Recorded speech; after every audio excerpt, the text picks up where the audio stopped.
Ladies and gentlemen, federal employees, today we're going to be talking about the most successful TSP investor of all time, and how you can improve your retirement results and your TSP to get you to where you want to go. Because we're going to talk about the federal employee that up to this point has been a normal rank and file employee that has amassed probably the most wealth of all time. We're going to talk about how she did it, what she did, and the lessons we can learn, because we don't want to apply everything she did. Okay, let me just say that right now. Not everything she did you're going to want to apply, and let's dive right in. So today we're talking about Ann Schneider. Okay, that is her name, if I'm pronouncing her last name right. I hope I am. But long story short, she lived to the age of 101 and passed away, and she had $22 million in the bank. So how did she do it? Well, she actually retired in 1944. And her salary was never above $5,000 a year. She never got paid more than $5,000 a year. She was an IRS auditor. Okay? Now, a little bit about Ann Schneider. So, she wasn't married, she didn't have any kids, and not a ton of friends. She was extremely frugal,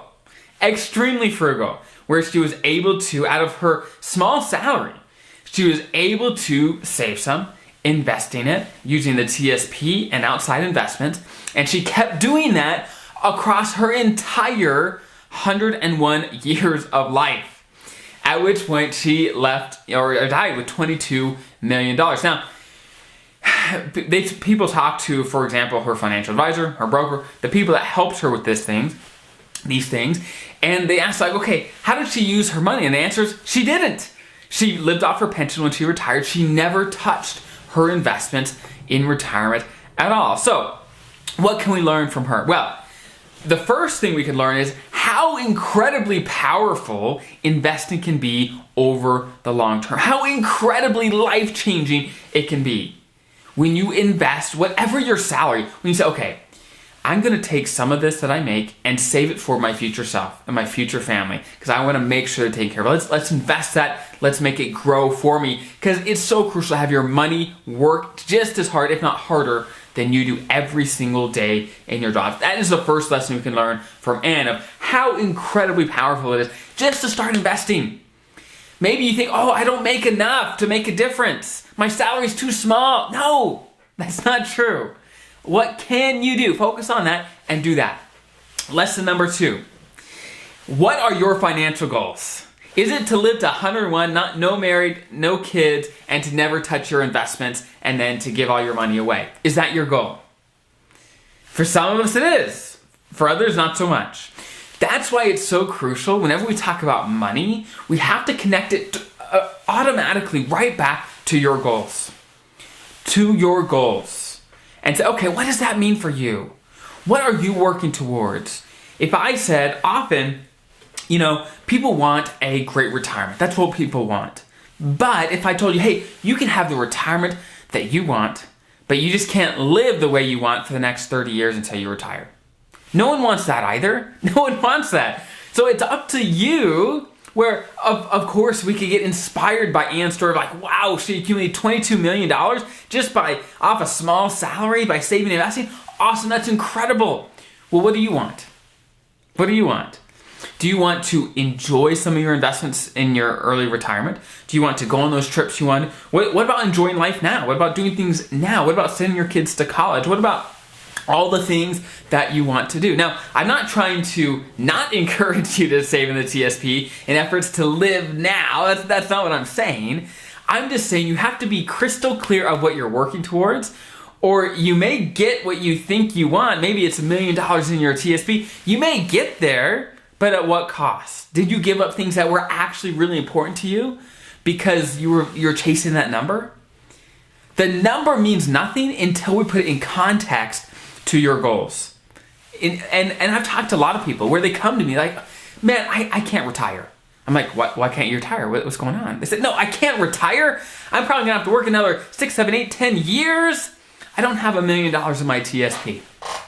I don't have $500,000 or whatever their goal is. Sometimes we get a number stuck in our head. So, okay, I can't retire until I have this number. I know my coworker retired with $1 million, so I can't retire until I have $1 million. Well, is that really what you want? Is that really the best thing for your financial goals? Well, sometimes yes, sometimes no. Often when I actually sit down, dig into these people's finances, I realize, hey, you can retire with $600,000. You can retire with way less than $1 million. You don't need that much. You can retire with a couple $100,000. It doesn't matter. If you want, you could keep working. But if you want to just replicate and have the retirement income that you are telling me you want, you don't need that much. What are your goals, and how do we backtrack that so that, hey, what are you trying to get to in retirement? Is it $22 million that you pass off to a charity when you die? Is that your goal? If it is, hey, you better live like Ann Schneider, because she did that. Find role models, find people, maybe a sibling, maybe a friend, maybe find someone where you like how they're doing it. Or you say, wow, they're finding a good balance between living and enjoying life now, but also saving for the future. They're prepared for retirement, but they're not sacrificing everything in between. I feel like most people are going to land in that camp where they want to enjoy life now. They don't want to live, super, super poor their entire life just to someday retire. We don't want that. At least I don't. And I know the vast majority of people I talk to don't either. It's a balanced approach, and you need to find the balance for you. Now, I know when many of you hear the story about Ann and how she died with $22 million, you're like, wow, that is a fluke.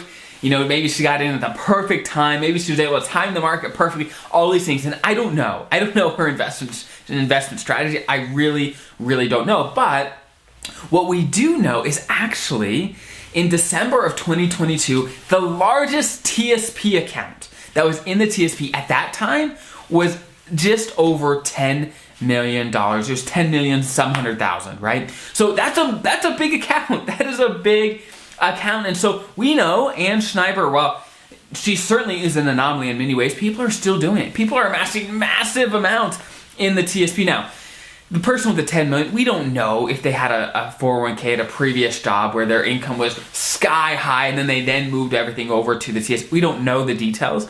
But what we do know is that a couple months into 2022, as many of you know, the TSP has suffered. The stock market has gone down a lot. This federal employee's TSP has gone down by about $2.5 million. So probably what that means. Now, I don't know this person. There's no way to find out who this person is and has the $10 million. But that is just about how much the C fund has gone down as well.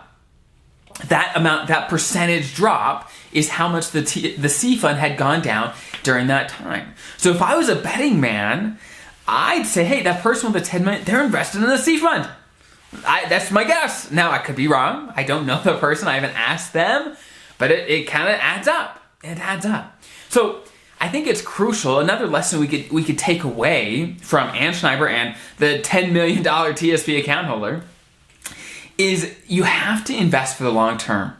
And what the long term is to invest in the C fund, the S fund, the stock-based funds. Now, that doesn't mean you should invest all your money there. Definitely, especially as you approach retirement. I've got a number of videos on how you should be dialing it back. You shouldn't be dialing it back completely, but even at retirement, you have to be investing for the long term. You have to be. Well, okay, I take that back. You don't have to be, but you're giving up so much return. What if inflation goes through the roof, which it has been certainly the last few years?